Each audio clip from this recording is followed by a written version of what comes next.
और राष्ट्र में विजयते में बात करते हैं हरियाणा के नूह की, जहां हिंसा के 29 दिन बाद साधु संतों ने नलहरेश्वर मंदिर में पहुंचकर जलाभिषेक किया। सावन के आखिरी सोमवार के दिन ब्रजमंडल यात्रा को लेकर वीएचपी अड़ी हुई थी, जिसके बाद ब्रजमंडल यात्रा के लिए 51 लोगों को परमिशन मिला और शांतिपूर्वक जलाभिषेक संपन्न हुआ।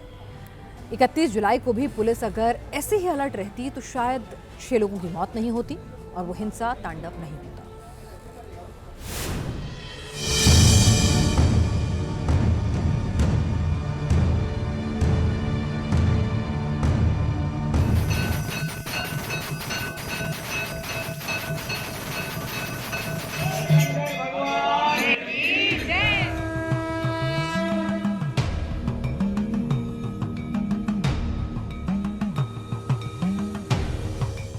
इकतीस जुलाई 2023 ये वही दिन था जब ब्रजमंडल शोभा यात्रा के दौरान पूरा नूह सुलग उठा था।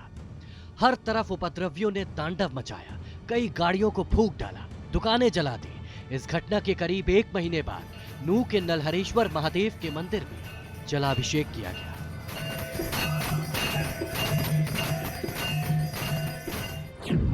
इकतीस जुलाई को सावन का चौथा सोमवार था और 28 अगस्त को सावन का आखिरी सोमवार।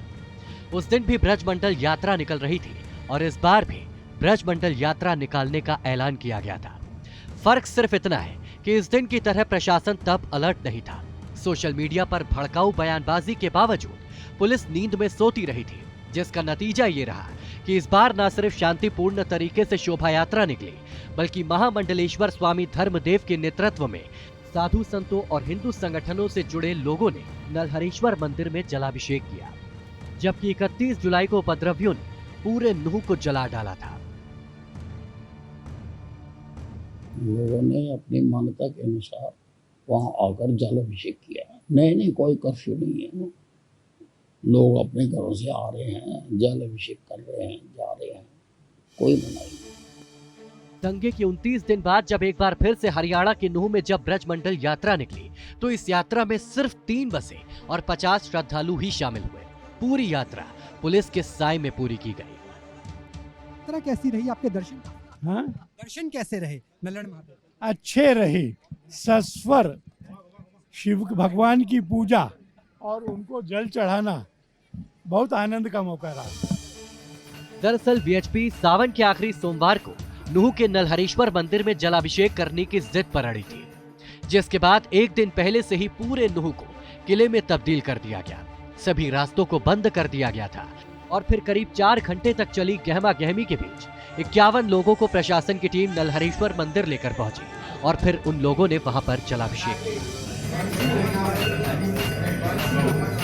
विश्व हिंदू परिषद के कार्यकारी अध्यक्ष आलोक यहाँ पहुँचते हैं, अकेले पहुँचते हैं अपनी गाड़ी में।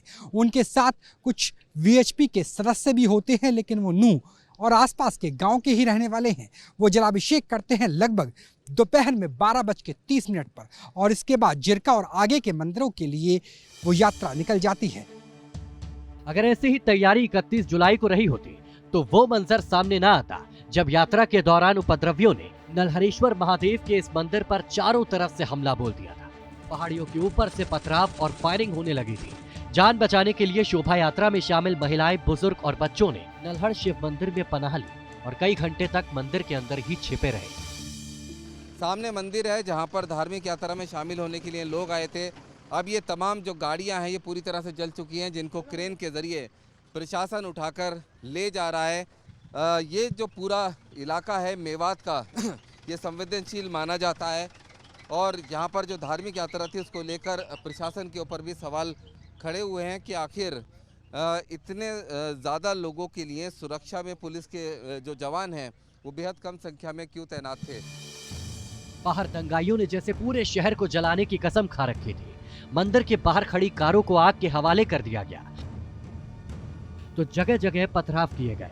दंगाइयों के आगे मुट्ठी भर पुलिस बेबस नजर आई। यहाँ पे आप देखिए, यहाँ पे हम मौजूद हैं जो 5000 साल पुराना मंदिर कहा जाता है और बड़ी संख्या में यहाँ पे सोमवार को लोग श्रद्धालु जो हैं वो तीसरा सोमवार जो है उसके लिए यहाँ पर आए हुए थे और यहाँ पर उसी के 3 बजे के बाद जो है अचानक से बड़ी संख्या में जो दंगाई हैं, कहा जा रहा है कि उनका शोरगुल सुनाई देता है। और उसके बाद जो यहाँ पर लोग पहुंचे हुए थे दर्शन करने के लिए, वो भगदड़ मचती है। उसके बाद जो है माहौल खराब होता है। नलहरीश्वर महादेव मंदिर हरियाणा के नूह शहर से करीब 3 किलोमीटर दूर स्थित है। मंदिर में महाशिवरात्रि का भव्य मेला लगता है और शिव भक्त यहाँ पर कावड़ भी चढ़ाते हैं। वहीं हर साल सावन के महीने में यहाँ जलाभिषेक करने के लिए श्रद्धालुओं का तांता लगा रहता है। नूह के नलहरीश्वर मंदिर में मौजूद शिवलिंग का इतिहास करीब 5100 साल पुराना है। कहा जाता है कि पांडवों ने अज्ञातवास के दौरान इसी जगह अरावली पर्वत पर कुछ समय बिताया था और शिव की उपासना की थी। वहीं मंदिर में मौजूद शिवलिंग के स्वयंभू उत्पन्न होने की भी मान्यता है। देखिए, दोपहर तक स्थिति खराब थी जी, जो भी था। अब मैं तो मंदिर के अंदर था जी, मठ में। सुबह से श्रद्धालुओं की जो भीड़ लगी हुई थी, तो अचानक से दोपहर के बाद थोड़ी स्थिति बाहर की खराब हो गई। तो कुछ श्रद्धालुओं ने जो मंदिर में अपना जो जगह ले रखी थी, पनाह ले रखी थी जी। मंदिर में पांडव कालीन कुआं भी मौजूद है। साथ ही नूह के इस मंदिर में एक ऐसा रहस्य भी छिपा है जिसका संबंध भगवान श्री कृष्ण से माना जाता है। मंदिर से तकरीबन 500 फीट से ज्यादा की ऊंचाई पर एक कदम्ब का पेड़ है, जिसके अंदर से सदियों से साफ सुथरा और मीठा जल अनवरत बह रहा है। ये पानी कभी कम नहीं होता। देखिए, बात ऐसी है कि स्थिति तो तकरीबन सबके सामने जाहिर ही है जी। जो पब्लिक के वो 2.5 घंटे मंदिर के अंदर फंसे हुए थे, वो काफ़ी जो थे दर्दनाक थे, थोड़े सहमे हुए थे, डरे हुए थे। लोग काफ़ी डरे हुए थे क्योंकि चारों तरफ से गोलीबारी हो रही थी बाहर और मंजर थोड़ा सा गंभीर ही। नलहरीश्वर महादेव मंदिर के चारों ओर फैली अरावली की पहाड़ियां बेहद ही मनमोहक लगती हैं। लेकिन मंदिर के चारों ओर मौजूद यही खूबसूरत अरावली की पहाड़ियां 31 जुलाई को उस वक्त दहल गई जब दंगाइयों ने पूरे इलाके को घेर लिया और श्रद्धालुओं पर हमला बोल दिया था। नलहरीश्वर मंदिर के इस भव्य गेट से धार्मिक यात्रा निकली ही थी कि दंगाइयों की भीड़ पत्थरों, पेट्रोल बम और धारदार हथियारों के साथ जमा हो गई और श्रद्धालुओं पर धावा बोल दिया। दावा है कि मंदिर के चारों ओर मौजूद पहाड़ी का फायदा दंगाइयों ने दहशत फैलाने के लिए उठाया। पहाड़ियों पर दंगाई पहुंचे हुए थे, जहां से उन्होंने पथराव किया और गोलियां चलाई। ये पहाड़ों पे बैठे भाई, फायरिंग करे दबा दो।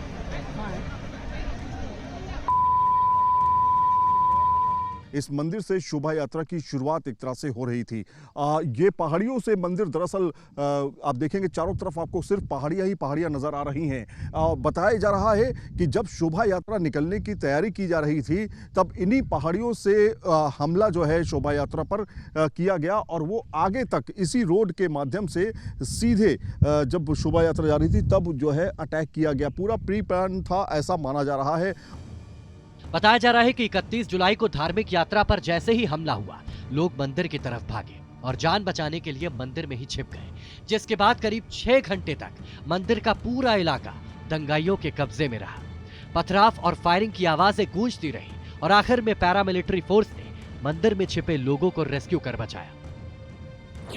31 जुलाई की नूह हिंसा में होमगार्ड के जवानों समेत 6 लोगों की मौत हो गई थी।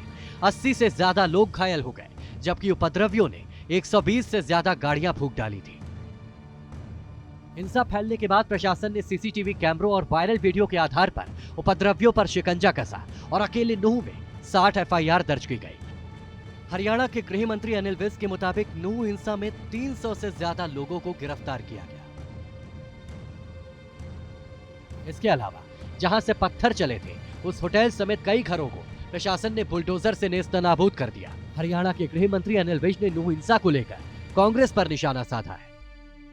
वैसे कांग्रेस के अनेकों छोटे बड़े पदाधिकारियों ने इसमें भूमिका अदा की है। हम सबके सामने रखेंगे कि ये सारा किया धरा कांग्रेस का ही है। कांग्रेस के विधायक मामन खां को भी पुलिस ने तफ्तीश में शामिल होने का नोटिस जारी किया है, क्योंकि उनकी गतिविधियां भी संदिग्ध लग रही हैं। नूह में एक बार फिर हालात सामान्य होते नजर आ रहे हैं। किसी भी तरह की हिंसा की कोई खबर नहीं है।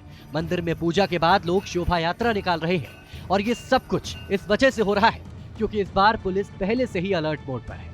यही चौकसी अगर 31 जुलाई को भी दिखाई दे गई होती तो शायद उपद्रवी नूह को इस तरह से जला नहीं पाते।